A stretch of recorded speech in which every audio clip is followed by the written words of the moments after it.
صباح النور البنات، اش اخباركم؟ لاباس عليكم؟ كنتمنى تكونوا بخير وعلى خير. عيد مبارك سعيد، الله يدخلوا عليكم بالصحه والسلامه وطول العمر.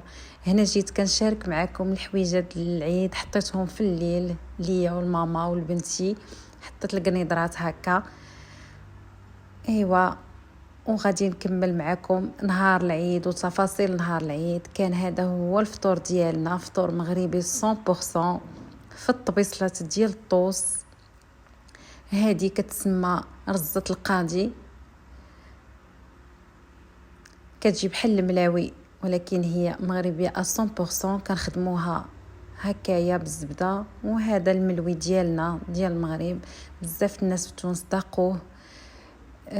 هذا كيك، وهذه طاخت اموند اللي شاركتها معكم ديجا في القناه من قبل. سهله وكتجي بنينه.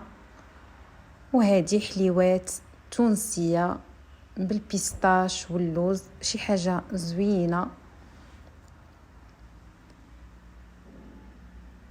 وبيان سور ضروري من الصينيه ديالنا، الصينيه المغربيه، اتاي مغربي على حق وطريقه.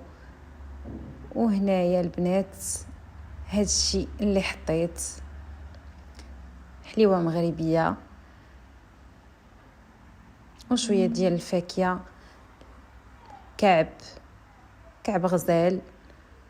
وهي هذه الكعب غزال المغربيه اللي كتجيب اللوز. وهذه ريش بوند الغنيه عن التعريف والبهله. وهكا حطيت هاد الطبيصلات ديال الطوست مع الطرز باش ندير اللمسه المغربيه. ايوا هذه هي الطويبله ديالنا. لا إله إلا الله، الله أكبر، الله أكبر، ولله الحمد. الله أكبر، الله أكبر، الله أكبر، لا إله إلا الله، الله أكبر، الله أكبر، ولله الحمد. وهنا البنات جيت نشارك معكم غدانا اللي كان عباره على بولفاف واللحم في الفران، شاركته معكم من قبل. وهذه التقليه المغربيه تنطيبوها هكا بالزيتون والحامض والخبيز ديال الدار. وهنايا زعلوك وسلطه مشويه تونسيه اللي هي بحال الغياتيه اللي كيديروها عندنا في الشرق. ومن بعد الغداء مباشره شدينا الطريق باش نمشيو لمدينه واحده اخرى اللي هي مدينه سوسه، الغنيه عن تعريف مدينه سياحيه 100%. مدينه غزاله وفيها بحر زوين، من احسن البحورات اللي ممكن تشوفوها البنات. حتى هو البحر الابيض المتوسط بحال اللي عندنا في المغرب. مهم بحر نقي وزوين بالنسبه للناس اللي بغاو يجيو يدوزوا الصيف. هنايا راه كاينين بحورات غزالين، ماشي غير في سوسه، في بزاف المدن، في سوسه، في مستير، في تونس نيت، في تونس العاصمه، نابل، الحمامات. مهم بزاف البحورات غزالين، داكشي نقي. وغنشاركوا معكم ان شاء الله، غندير لكم شي فيديو خاص بالبحر. وهنايا وريتكم الطبيعه في تونس ما كتختلفش بزاف على الطبيعه ديال المغرب، ولهذا تسمى تونس الخضراء، لانه فين ما كتهز عينك كتلقى هاد الخضوريه. شوفوا ما شاء الله، طريق كامله شجر الزيتون، شجر اللوز، مهم كلها خضوره. ومن بعد وقفنا في ستاسيون نرتاحوا، وبغيت نشارك معاكم هذا التاي التونسي كيديروا هكا بالفاكهه.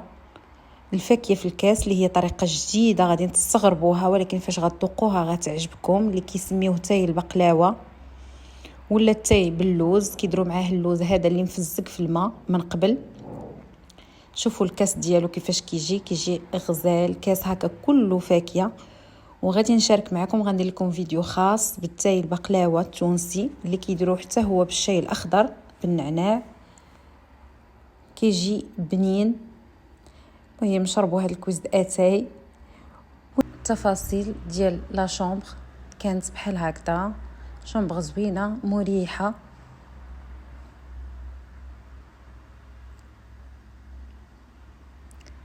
من بعد ما طلعنا لا شومبر صورت لكم شنو كاين في لا شومبر، وحطيت الباجاج ديالي وديريكتومون هبطنا نديرو ماساج، نحيدو شويه التعب ديال الشقه ديال رمضان.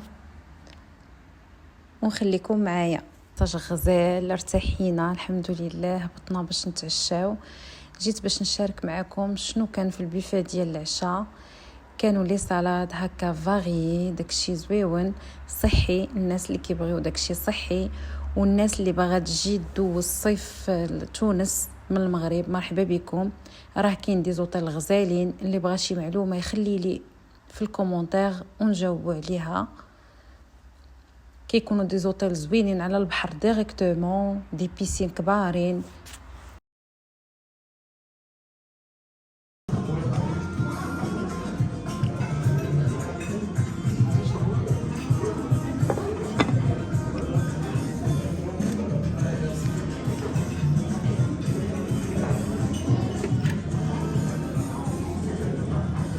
ها هو الطاجين بحال الطاجين ديالنا على الفحم، ديرنو بالخضيره. لا والله لا.